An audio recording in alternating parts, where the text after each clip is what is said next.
الشیطان الرجیم بسم اللہ الرحمن الرحیم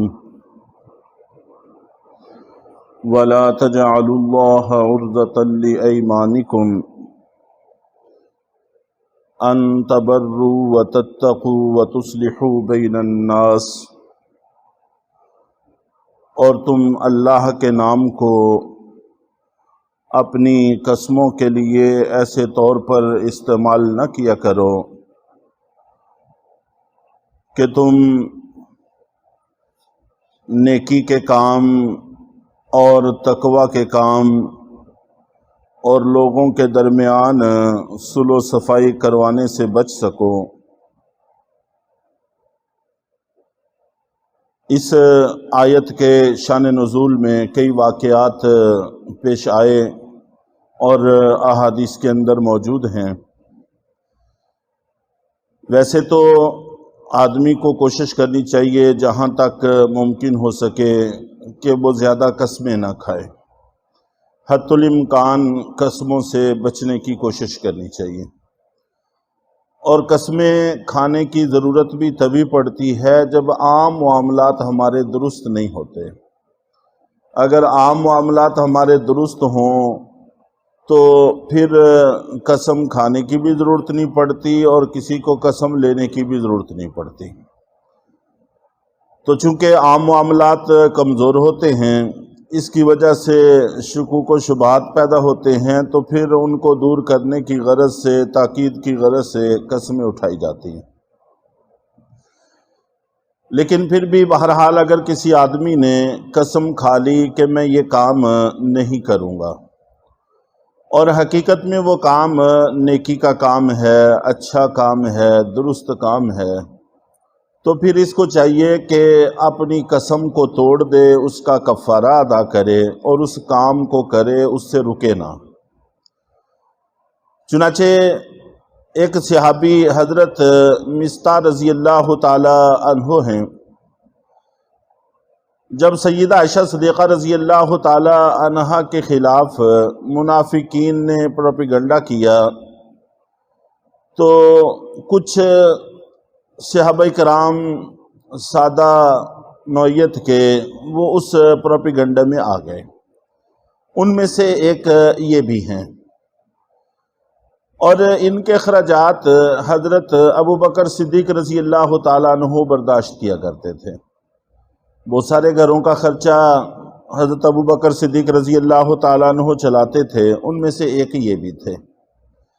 تو جب حضرت ابوبکر صدیق رضی اللہ تعالیٰ عنہ کو اطلاع ملی تو ان کو بڑا صدمہ اور رنج ہوا۔ انہوں نے قسم اٹھا لی کہ آئندہ سے میں ان کی کوئی مالی امداد نہیں کروں گا۔ تو اللہ رب العزت نے یہ آیت نازل فرمائی کہ ایسا درست نہیں ہے کہ قسموں میں اللہ کے نام کو اس غرض سے استعمال کرنا کہ نیکی کے کاموں سے، تقوی کے کاموں سے تم بچ سکو، یہ ٹھیک نہیں ہے، بلکہ اس قسم کو توڑ دینا چاہیے، اور جیسے پہلے امداد کرتے تھے وہ امداد اب بھی جاری رکھنی چاہیے۔ اسی طرح حضرت عبداللہ ابن رواحہ رضی اللہ تعالی عنہ، ان کی اپنے بہنوئی کے ساتھ کوئی بات چیت ہو گئی، جس کی وجہ سے ناراض ہو کر انہوں نے قسم اٹھا لی کہ آئندہ میں ان کے کسی معاملے میں نہیں آؤں گا، اور اگر ان کی بیوی سے کوئی ناراضگی ہو جاتی ہے تو میں صلح بھی نہیں کرواؤں گا۔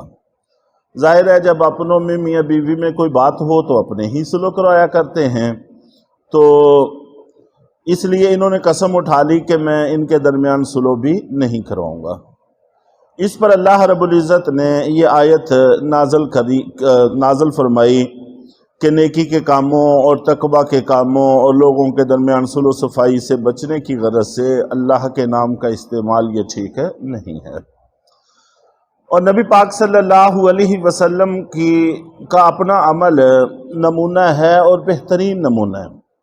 ایک دفعہ اللہ کے نبی صلی اللہ علیہ وسلم تشریف فرما تھے، بیٹھے ہوئے تھے، حضرت ابو موسیٰ اشعری رضی اللہ تعالیٰ عنہ اور ان کے ساتھ 4 لوگ اور تھے۔ یہ 5 افراد کسی سفر پر جانا چاہتے تھے، تو لیکن اپنے پاس سواری نہیں تھی، اس لیے حضرت ابو موسیٰ اشعری رضی اللہ تعالیٰ عنہ کو اللہ کے نبی صلی اللہ علیہ وسلم کی خدمت میں بھیجا کہ آپ سے جا کر سواری کا تقاضا کریں۔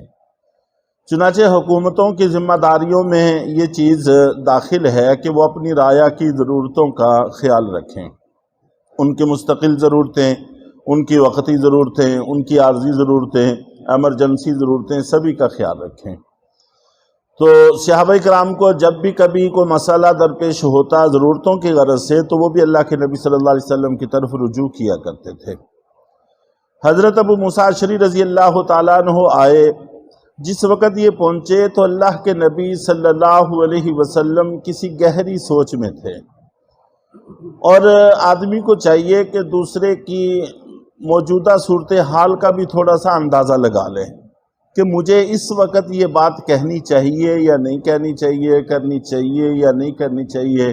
تھوڑا سا مزاج کا، طبیعت کا، وقتی کیفیت کا اندازہ لگا لینا چاہیے۔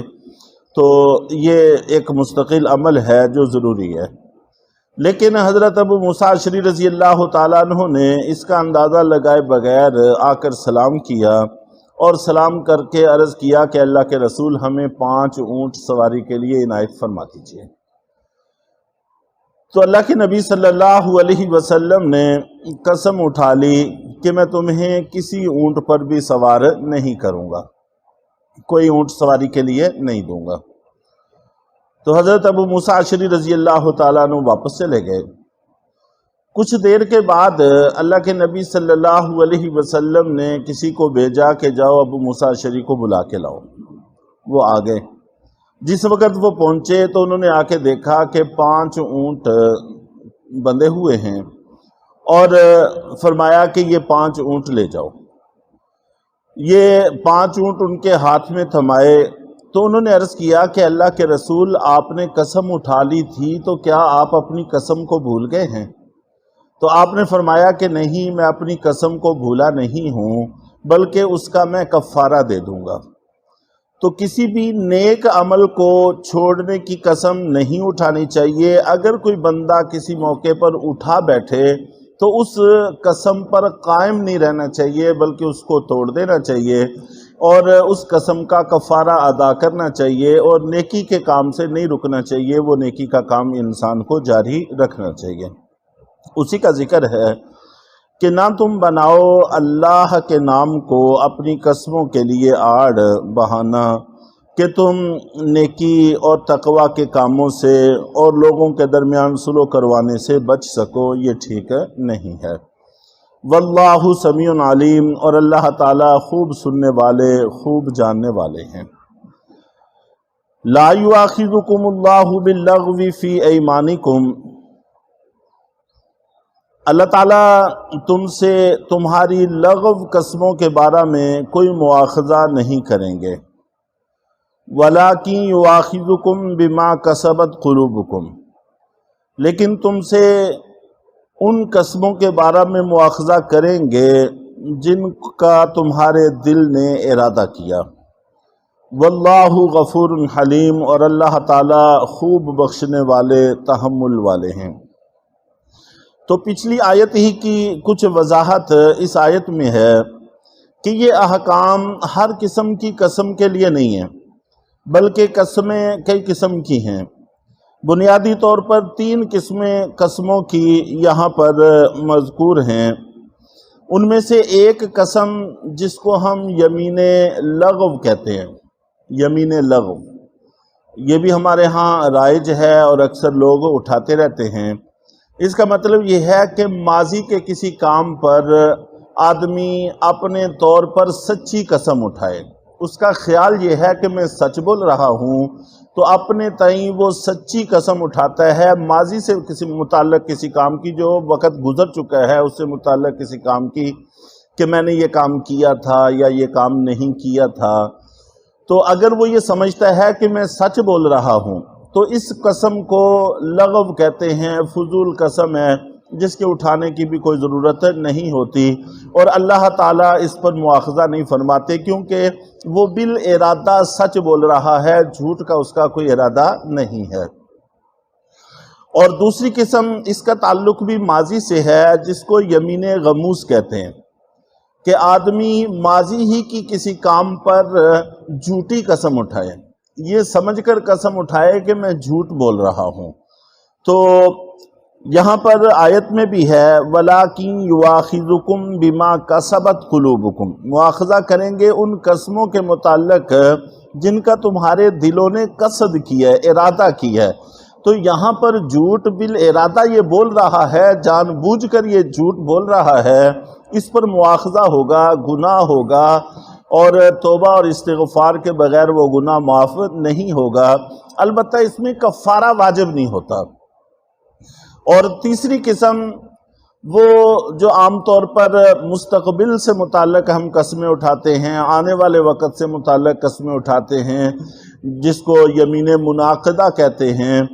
تو میں آپس میں ایک دوسرے کے ساتھ معاملات کرتے ہوئے، وعدہ وعید کرتے ہوئے، معاہدات کرتے ہوئے، لین دین کے معاملات کرتے ہوئے ہم قسم اٹھاتے ہیں کہ میں فلاں تاریخ کو یہ دے دوں گا، میں فلاں تاریخ کو یہ کام کر دوں گا۔ اور اسی طرح مزدور طبقہ ہے، کاریگر طبقہ ہے، آفیسر لوگ ہیں، دفتروں میں کام کرنے والے ہیں، یہ ایک دوسرے کے ساتھ آنے والے وقت کے حوالے سے کوئی وعدہ وعید کرتے ہیں اور قسم اٹھاتے ہیں کہ یہ آپ کا کام کر دیں گے۔ تو اس کو یمین منعقدہ کہتے ہیں۔ اس کا ایک حصہ تو پچھلی آیت میں بیان ہو چکا کہ اگر کسی آدمی نے قسم اٹھا لی کسی نیکی سے کے کام سے رکنے کی، تو وہ قسم تو توڑ دینی چاہیے اور کفارہ دینا چاہیے۔ اور اس کے علاوہ اگر اس نے قسم کو توڑا تو اس توڑنے سے گناہ بھی ہوگا اور اس کے ساتھ ساتھ کفارہ بھی واجب ہوگا۔ اگر نیکی کے کام سے رکنے کی قسم اٹھا لی تھی تو توڑنے پر گناہ نہیں ہوگا، البتہ کفارہ پھر بھی واجب ہوگا۔ اور اگر عام کوئی کام تھا تو اس سے بچنے کے رکنا چاہیے اور قسم کو نہیں توڑنا چاہیے۔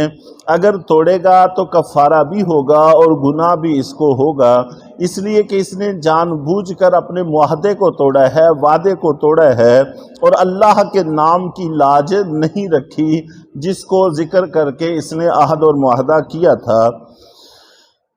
اور نہیں مواخذہ کریں گے تم سے اللہ لغو قسموں کے بارے میں، لیکن مواخذہ کریں گے تم سے ان قسموں کے بارے میں جن کا تمہارے دلوں نے قصد کیا، اور اللہ تعالیٰ خوب بخشنے والے، تحمل والے ہیں۔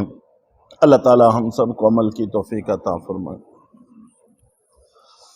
الحمدللہ رب العالمین۔